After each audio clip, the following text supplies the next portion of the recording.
भोपाल में CM doctor Mohan Yadav से आचार्य प्रमोद कृष्णम ने की मुलाकात। राहुल गांधी पर कसा तंज, कहा कांग्रेस की बर्बादी का कारण राहुल और उनकी चंडाल चौकड़ी। कमलनाथ दिग्विजय सिंह को मैं बहुत करता हूं मिस। भोपाल में कर्मचारी संघ के कार्यक्रम में शामिल हुए सीएम डॉक्टर मोहन यादव। मुख्यमंत्री सुगम योजना जल्द शुरू किए जाने का किया ऐलान। पूरे राज्य में चलाई जाएगी सरकारी बसें। भोपाल में सीएम डॉक्टर मोहन यादव ने किया भोज नर्मदा द्वार का भूमि पूजन। प्रदेश के शहरों में बनेंगे महापुरुषों के नाम से द्वार। टीकमगढ़ में दलित दूल्हे को घोड़ी पर चढ़ने से रोका गया। लोधी समाज के लोगों ने जाहिर की नाराजगी। पुलिस से शिकायत के बाद निकली बारात। शाम के 7 बज चुके हैं और वक्त हो गया है मध्य प्रदेश की तमाम खबरों को विस्तार के साथ जानने का। मध्य प्रदेश में आज क्या हुआ, अब से अगले 24 मिनट में हम आपको मध्य प्रदेश की तमाम वो खबरें यहां पे सिलसिलेवार तरीके से बताएंगे जिनका सीधा सरोकार आपसे होता है। तो चलिए शुरुआत करते हैं मध्य प्रदेश में आज क्या हुआ का। नमस्कार, आपके साथ मैं हूं रश्क गौरी।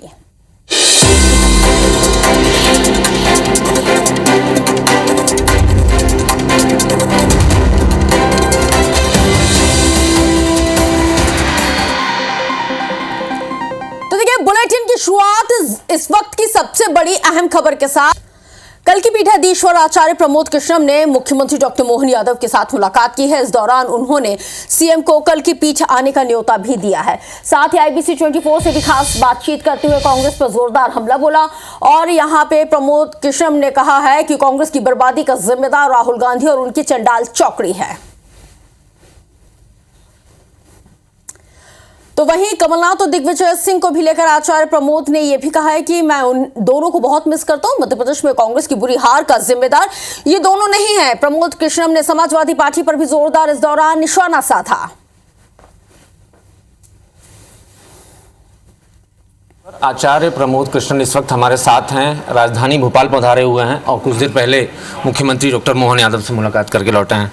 सर, बहुत बहुत स्वागत है आपका मध्य प्रदेश की राजधानी भोपाल में। आज डॉक्टर साहब से मुलाकात हुई, कुछ विशेष प्रयोजन सर? नहीं, मैं भोपाल प्रवास पे था।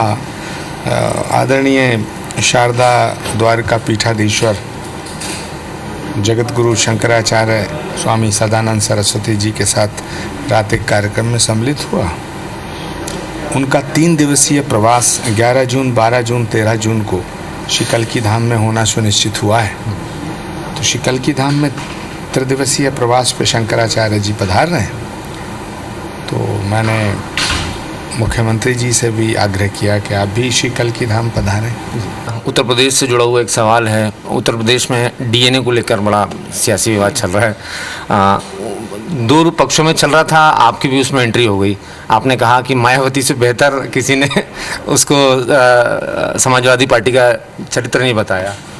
देखिए, समाजवादी पार्टी हो या लालू जी की पार्टी हो या ये जो क्षेत्रीय पार्टियां हैं, ये अपने इनका जो जन्म है, इनकी जो उत्पत्ति है, वो किसी की जाति के आधार पर, किसी की समाज के आधार पर।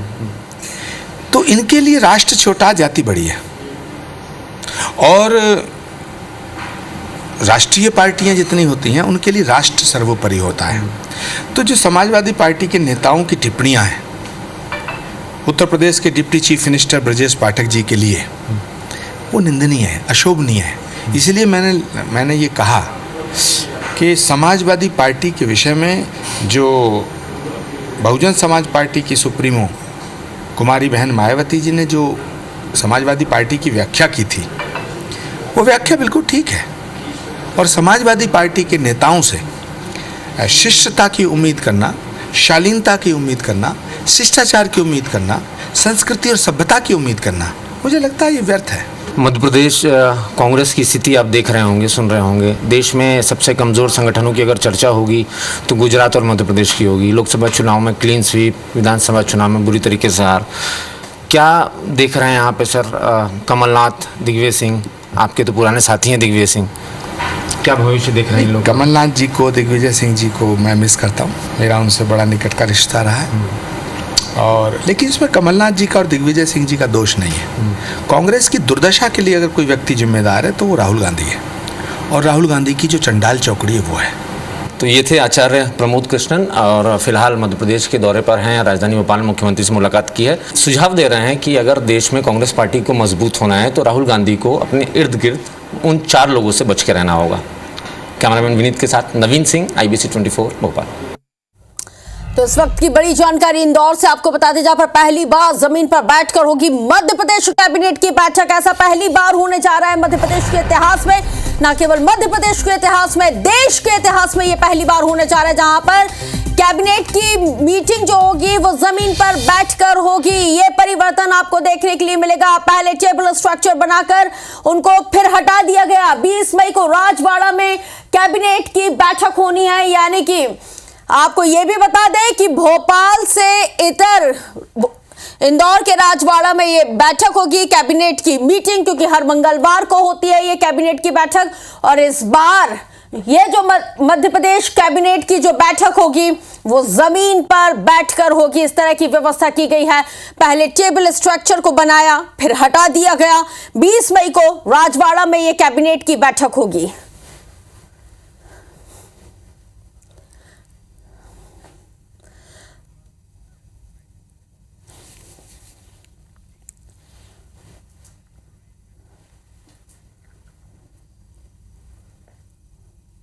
इंदौर में राजवाड़ा के अंदर जिस राजवाड़े का निर्माण कार्य होलकर महाराज मल्लाराव जी ने प्रारंभ किया था, जिसका पूरा करने का काम अहिल्या माता जी ने किया था, उसी राजवाड़े में हम कैबिनेट का उनके सम्मान में आयोजन करने जा रहे हैं मध्य प्रदेश सरकार की ओर से।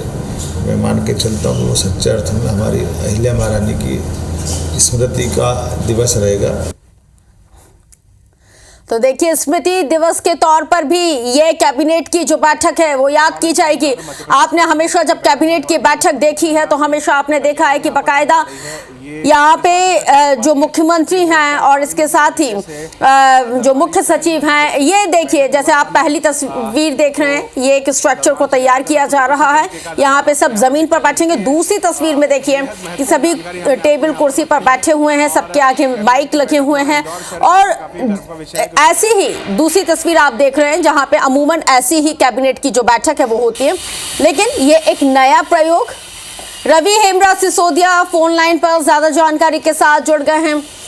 रवि, एक नया प्रयोग, इस प्रयोग को संयोग कहें या वाकई में इसको स्मृति के तौर पर हमेशा याद किया जाएगा, क्योंकि पहली बार न केवल मध्य प्रदेश में बल्कि देश में ऐसा पहली बार हो रहा है कि किसी राज्य की सरकार कैबिनेट की बैठक जमीन पर बैठकर करने जा रही है।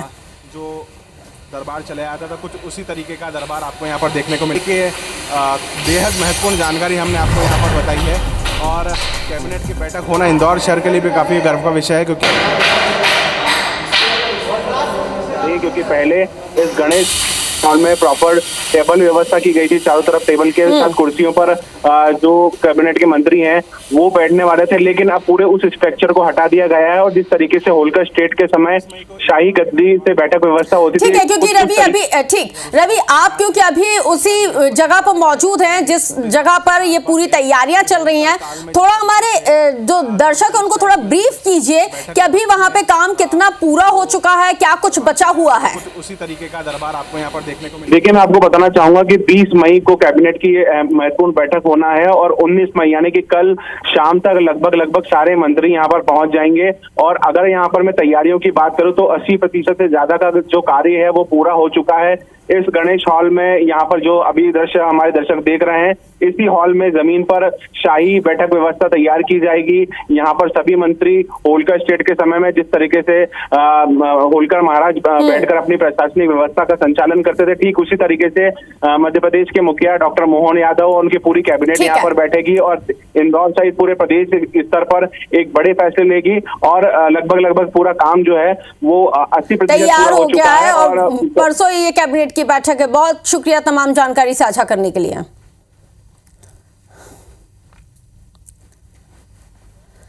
तो देखिए, मध्य प्रदेश सरकार में ट्रांसफर नीति लागू किए जाने के बाद प्रदेश भर में अब इसका असर देखने को मिल रहा है।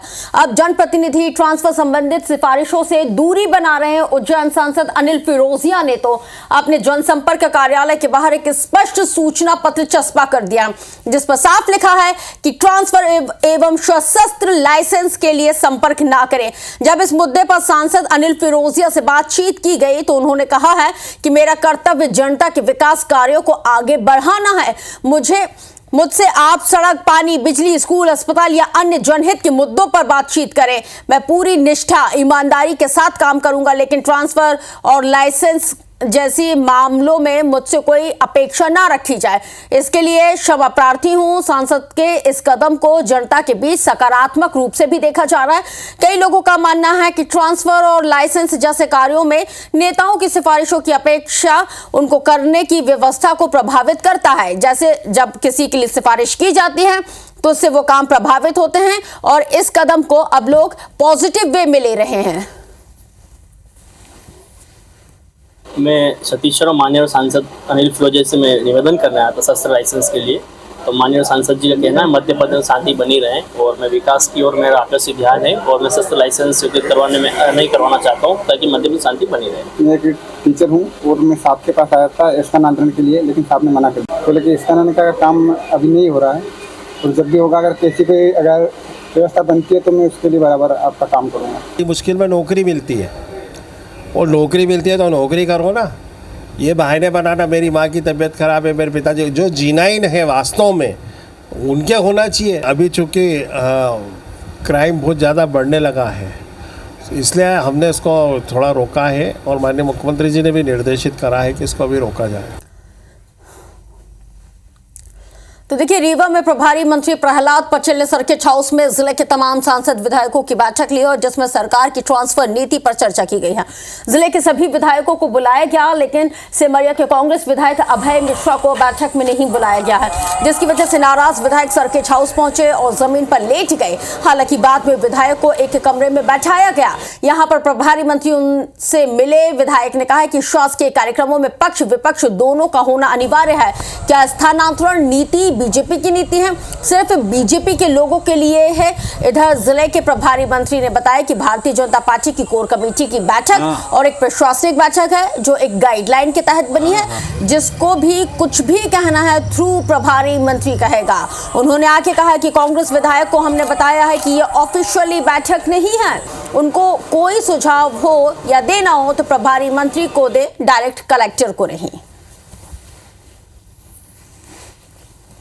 शासकीय कार्यक्रमों में पक्ष और विपक्ष दोनों का सम्मेलन। ये जरूरी नहीं को हमारी बात माने, अगर उनका बहुमत है तो हमारी बात को काट सकते हैं, लेकिन संविधान को हनन नहीं कर सकते कि हम अपनी मनमर्जी चलाएं। मुख्यमंत्री जी ने खुद बताया कि ये हमारी मतलब पार्टी लाइन की बैठक है, कोर कमेटी है। मेरा उनसे ये कहना था कि कोर कमेटी की बैठक है तो फिर ये जो स्थानांतरण नीति है, क्या ये केवल कोर कमेटी और भारतीय जनता पार्टी के लोगों के लिए, और अगर है तो आप करिए, कोई दिक्कत नहीं। विपक्ष के लिए क्या प्लेटफॉर्म? तो कोर कमेटी की बैठक यदि किसी को कुछ कहना है तो वो थ्रू प्रभारी मंत्री कहे। जैसे कांग्रेस के विधायक है, उनको भी लगता था कि साथ ऑफिशियल बैठक है, तो ऑफिशियल बैठक नहीं है। उनको भी कोई सुझाव होंगे तो वो थ्रू प्रभारी मंत्री देंगे, सीधे कलेक्टर को ना दें। बात करेंगे टीकमगढ़ में। आपको बता दें कि सरकार यहाँ पे टीकमगढ़ के सरकर गांव में दलित दूल्हे को घोड़ी चढ़ने से रोक दिया गया। लोधी समाज के लोगों ने दलित दूल्हे को घोड़ी चढ़ने का उसका विरोध किया। मामला बढ़ने पर भीम आर्मी ने हस्तक्षेप किया है। पुलिस को घटना की जानकारी दी गई। पुलिस ने मौके पर पहुंचकर मामले को शांत कराया। पुलिस की मौजूदगी में बारात को निकाला गया। भीम आर्मी के जिलाध्यक्ष ने बताया कि आजादी के 77 साल बाद भी ग्रामीण क्षेत्रों में दलित समाज को सामाजिक सम्मानता आज तक नहीं मिल पाई है।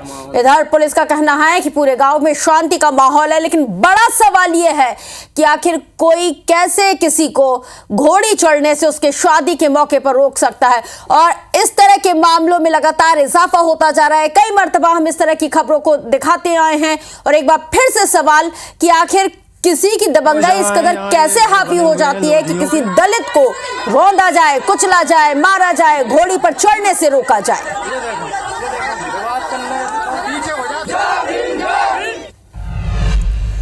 भोपाल के समर्धा में सीएम डॉक्टर मोहन यादव ने भोज नर्मदा द्वार का भूमि पूजन किया है। सीएम ने कहा है कि प्रदेश की पहचान हमारे वीर शासकों से रही है, इसलिए हमारी सरकार ने यह तय किया है कि हमारे गौरवशाली अतीत को दुनिया के सामने लाने की पूरी यहां पे आवश्यकता है। इसलिए राजधानी भोपाल के प्रमुख मार्गों पर राजा भोज विक्रमादित्य जैसे महापुरुषों के नाम से द्वार बनाए जाएंगे। इससे राजधानी भोपाल को नया स्वरूप भी मिलेगा। इस दौरान नीमच में स्थापित 10 मेगावाट क्षमता के सौर ऊर्जा संयंत्र का वर्चुअली लोकार्पण भी किया गया।